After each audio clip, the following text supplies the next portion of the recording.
बुखारी शरीफ जिल्द अव्वल, एक सहाबी रसूल है हजरत अबू हुरैरा, बड़े नामवर से अभी 5374 रिवायात इन्होंने हुजूर से पढ़ी, आगे उम्मत को पढ़ाई।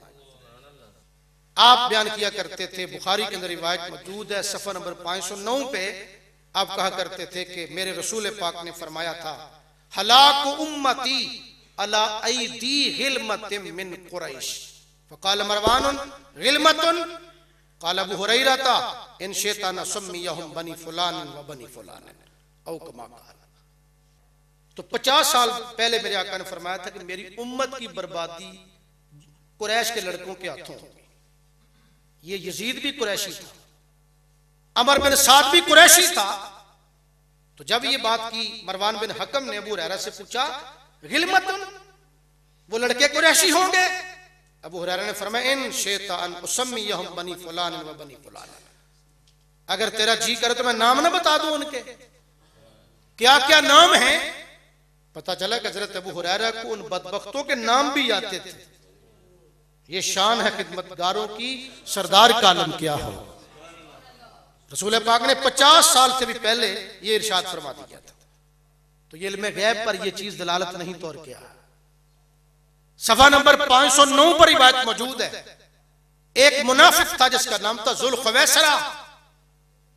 ये बात बड़ी गौर से सुनना और अपने अकीदे पे नाज भी करना, अपने अकीदे पे फख्र भी करना कि रब ने 1500 साल के बाद मालिक ने प्यार वाले तबके में पैदा फरमाया हुआ है हम लोगों को।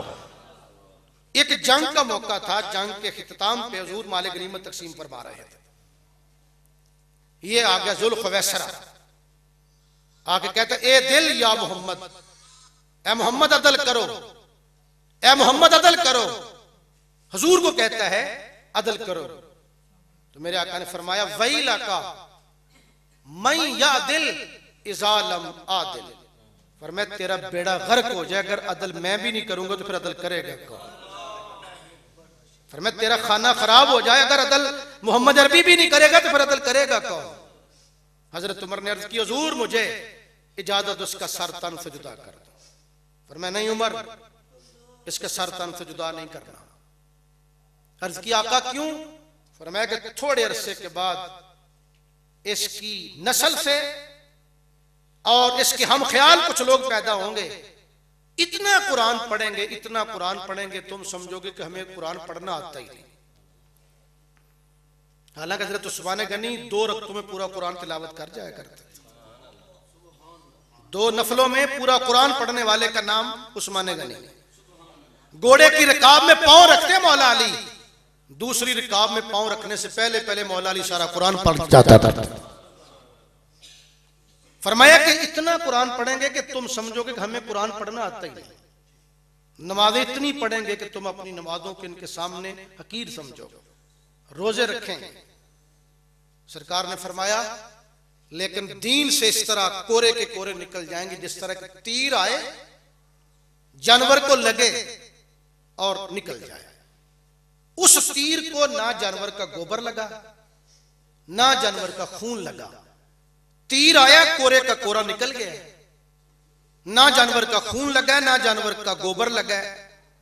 तीर गुजर गया, कोरे का कोरा। रसूल पाक ने फरमाया, नमाजें बड़ी पढ़ेंगे, कुरान बड़ा पढ़ेंगे, रोजे बड़े रखेंगे, पर दीन की रंगत नहीं चढ़ेगी। 2 अलामतें हुजूर बयान कर गए, मेरी कोई जरूरत नहीं। जो बंदा नमाजें रच के पढ़े, कुरान दिल मार के पढ़े, बड़ी सोनी किरात करे, लेकिन साथ नबी पर नुक्ता चीनी भी करे, उसके डांडे जुल्खवैसरा से मिलते हैं। लेकिन जो कुरान भी पढ़े, मोहम्मद से प्यार भी करे, उसके डांडे हुसैन से मिला करते हैं। उमर इसको कत्ल नहीं करना। इसकी नस्ल से अनकरीब कुछ लोग ऐसे पैदा होंगे जिनकी अलामत बयान फरमाई। फरमाया उनके अंदर एक बंदा ऐसा भी होगा कि जिसका एक हाथ औरत की छाती की तरह या गोश्त की बोटी की तरह थल थल करता होगा। उनमें से एक बंदा ऐसा होगा कि जिसका एक हाथ गोश्त की बोटी की तरह या औरत के पिस्तान की तरह नरम होगा। यजूर ने अलामत बयान कर दी। हजरत अबू सईद खुदरी फरमाते कि जब हजरत अली का दौर आया, अमीर मुआविया रज़ी अल्लाह अन्हु, मौला अली में जंग हुई और दोनों फौजें जब आपस में भिड़ी, उनमें से एक टोला निकला जिसको कहा जाता था खवारिज, खारजी। वो क्या करते थे कि अली भी काफर है माज़ल्लाह, अमीर मुआविया भी काफर है, अमर बिन आस भी काफर है, वो सबको काफर कहते थे। और जब ये टोला नमूदार हुआ था, अबू सईद खुदरी फरमाते कि फिर हजरत अली ने उनको पकड़ा, उनको पकड़ के कत्ल किया।